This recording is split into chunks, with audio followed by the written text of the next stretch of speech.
Tuhan sertamu.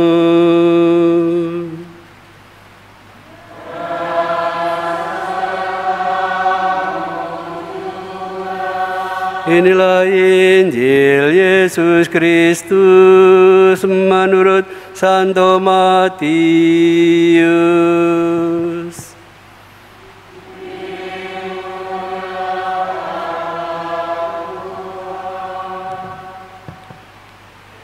Sekali peristiwa, Yesus berkata kepada murid-muridnya, "Apabila saudaramu berbuat dosa, tegurlah dia di bawah 4 mata. Jika ia mendengarkan nasihatmu, engkau telah mendapatnya kembali. Jika ia tidak mendengarkan engkau, bawalah seorang atau 2 orang lagi, supaya atas keterangan 2 atau 3 orang saksi, perkara itu tidak disangsikan. Jika ia tidak mau mendengarkan mereka, sampaikanlah soalnya kepada jemaat.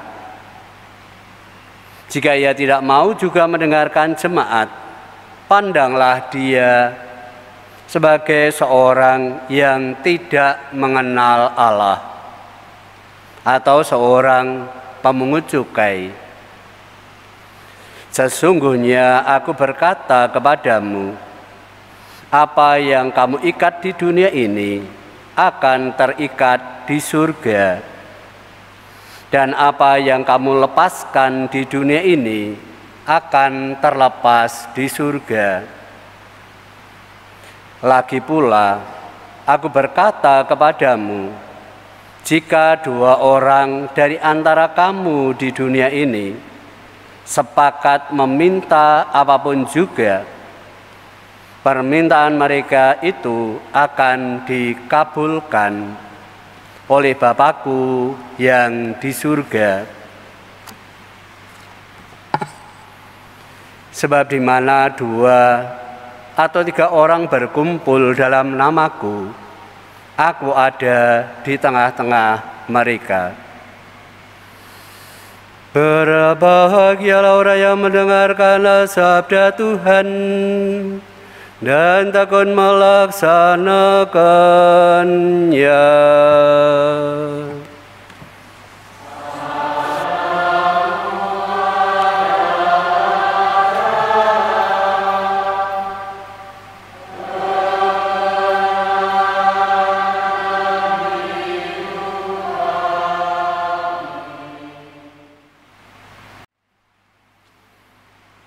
Saudari-saudari yang terkasih,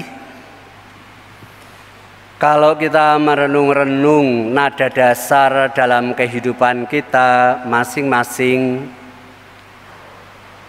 dalam kehidupan berkeluarga atau berkomunitas, maka kita akan menemukan nada dasar itu adalah cinta kasih.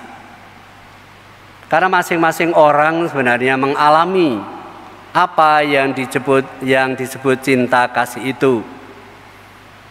Dan itulah yang menjadi nada dasar kita. Dan ketika kita masing-masing berada dalam rahim seorang ibu, para ibu tentu saja bisa merasakan bagaimana dia melindungi, bagaimana dia menyayangi anak yang masih di dalam rahim, dan bagaimana berjuang untuk menyelamatkannya. Saudari-saudari yang terkasih, maka ketika kita mengalami kasih dan cinta yang mengalir lewat ayah dan bunda kita, itulah sebenarnya cinta ilahi yang dialirkan dalam diri kita. Cinta ilahi itu memang tidak terlalu lama boleh kita genggam. Kita harus beralih dari dunia yang kecil itu dan menuju di mana kita berada.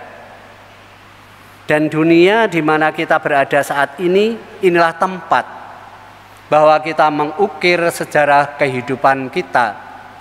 Diajak untuk menerjemahkan cinta, kasih sayang yang telah dialirkan oleh Allah lewat orang tua kita dan yang kita alami, apapun bentuk atau cara hidup kita. Saya yang membangun, boleh dikatakan, imamat saya, juga bagaimana saya itu mewarnai itu dalam pelayanan-pelayanan yang ada. Ibu bapak yang membangun bahtera rumah tangga, nada dasar cinta, itulah yang juga akan dihadirkan. Dan itu saya mengatakan tugas yang suci, tugas yang mulia, tugas yang luhur. Saudari-saudari yang terkasih, maka kalau kita merenungkan Injil pada pagi hari ini, Tuhan Yesus mengingatkan akan tugas kita itu. Ketika kita memperoleh aliran keselamatan, ketika kita mengalami peristiwa-peristiwa yang satu itu, maka Tuhan Yesus itu meminta kepada kita bukan untuk dinikmati secara pribadi, tetapi bagaimana kita mengajak, merangkul sesama kita untuk memperoleh keselamatan yang berasal dari Allah. Maka dalam pembukaan tadi dikatakan, apabila saudaramu berbuat dosa, tegurlah dia di bawah 4 mata. Jika ia mendengarkan nasihatmu, engkau telah mendapatkannya kembali. Saudari-saudari yang terkasih, menegur bukan berarti bahwa dia memojokkan orang itu. Menegur bukan berarti mengadili. Menegur bukan berarti mau menyingkirkan.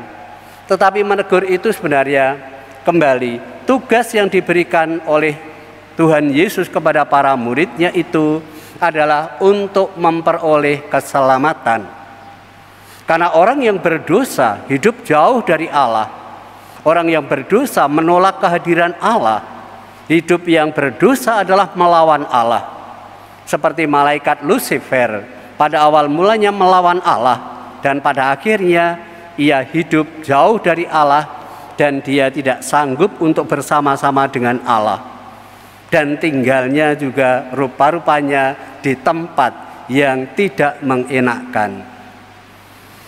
Saudari-saudari yang terkasih, maka ketika kita melihat sesamanya itu yang berdosa, kembali tidak menuduh, tidak memojokkan, tetapi ketika kita melihat ada sahabat kita, ada saudara kita, ada teman kita hidup dalam semacam itu, maka sebenarnya keselamatan pun juga tidak ada dalam dirinya. Hidup yang jauh dari Allah, pendek kata, hidup yang jauh daripada keselamatan. Saudari-saudari yang terkasih, untuk mendampingi saudari-saudara kita yang semacam itu, untuk menegur spiritualitas apa sebenarnya yang mau disampaikan, maka spiritualitas yang mau disampaikan adalah spiritualitas cinta dan kasih sayang. Saya menegur dia karena saya itu mencintai dia. Saya mengajak dia kembali karena sayang kalau dia itu tidak sampai kepada keselamatan yang kita cari-cari bersama. Maka di sini Tuhan Yesus ada prosesnya untuk sampai kepada kepenuhannya itu, untuk memperoleh saudara kita itu. Tegurlah dia 4 mata, berbicara dari hati ke hati, penuh dengan kelembutan, penuh dengan kerendahan hati, dan penuh juga sebenarnya dengan persaudaraan yang dijiwai oleh cinta dan kasih sayang. Andai kata dia tidak mau menerimamu, maka panggillah orang-orang yang mencintai dia, orang-orang yang menyayangi dia, orang-orang yang dekat dengan dia, orang-orang yang akrab dengan dia, untuk bersama-sama berbicara dari hati ke hati, supaya dia disadarkan kembali dan mau meninggalkan kedosaannya. Dengan kata lain, supaya dia untuk bisa yaitu bermetanoia. Kalau dia juga tidak mau mendengarkan, maka dibawalah kepada jemaat.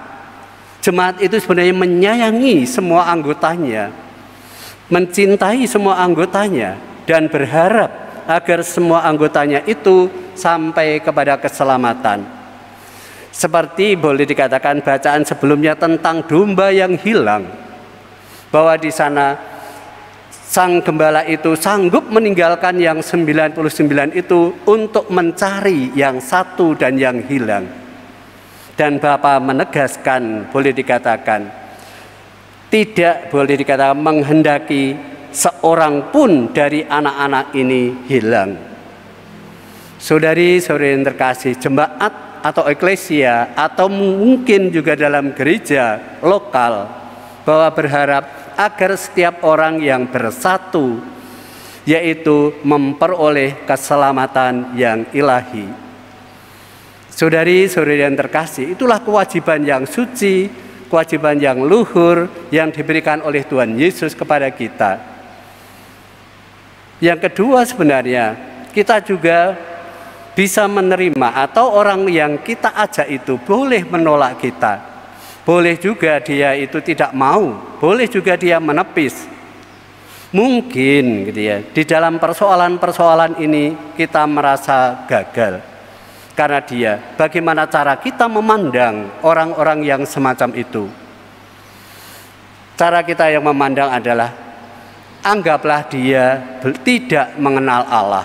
Anggaplah dia adalah orang yang boleh dikatakan jauh dari Allah. Orang-orang yang jauh dari Allah sebenarnya adalah orang-orang yang tidak mencari kebenaran yang ilahi. Pandanglah dia sebagai pemungut cukai. Saudari-saudari terkasih, ketika kita mengalami peristiwa yang semacam itu, maka bagaimana cara kita untuk melihat orang-orang yang menolak semacam itu? Kita diingatkan kembali, Sakius karena didekati oleh Tuhan Yesus, maka ada metanoia. Matius, dia seorang pemungut cukai, pada akhirnya meninggalkan itu semua lalu mengikuti Yesus. Kalau kita melihat akan hal ini, sebenarnya ketika kita merangkul mereka itu bukan semata-mata pekerjaan kita, tetapi itu semua adalah pekerjaan kita bersama-sama dengan Allah.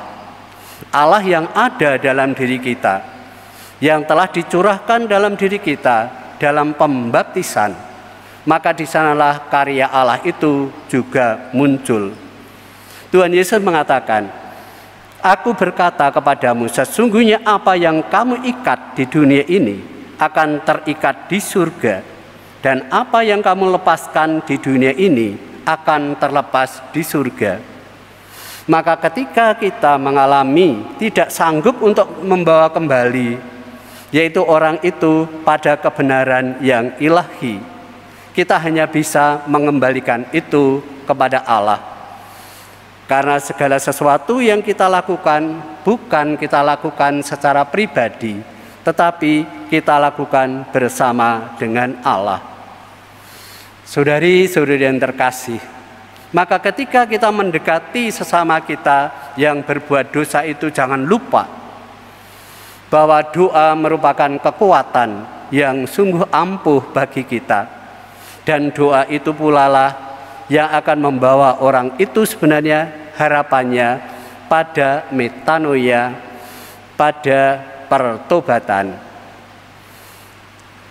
Tuhan Yesus juga bersabda kepada kita, "Jika dua orang daripadamu di dunia ini sepakat meminta apapun juga, permintaan mereka itu akan dikabulkan." Maka ketika kita mengawali tugas-tugas itu, kita akan selalu memohon kekuatan dari Dia. Saudari-saudari yang terkasih dalam Yesus Kristus, apa yang bisa kita petik sebenarnya untuk diri kita masing-masing? Pertama, memang Tuhan Yesus memberikan tugas kepada para murid-Nya, dan para murid itu adalah kita semuanya.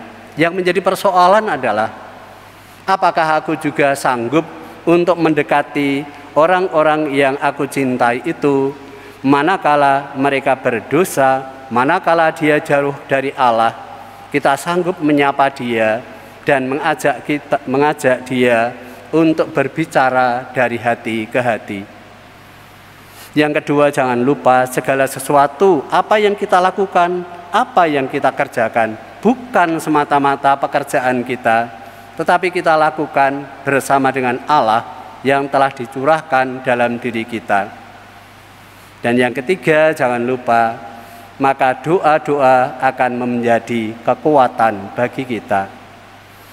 Oleh karena itu, mari dalam Perikaristi ini kita bersama-sama kembali mencoba untuk merenungkan dalam diri kita masing-masing, agar kita sanggup dan mau dijadikan oleh Allah menjadi tangan-tangan kanannya untuk membawa dan menghadirkan keselamatan bagi mereka-mereka yang mencari keselamatan, bagi mereka-mereka yang meninggalkan Allah.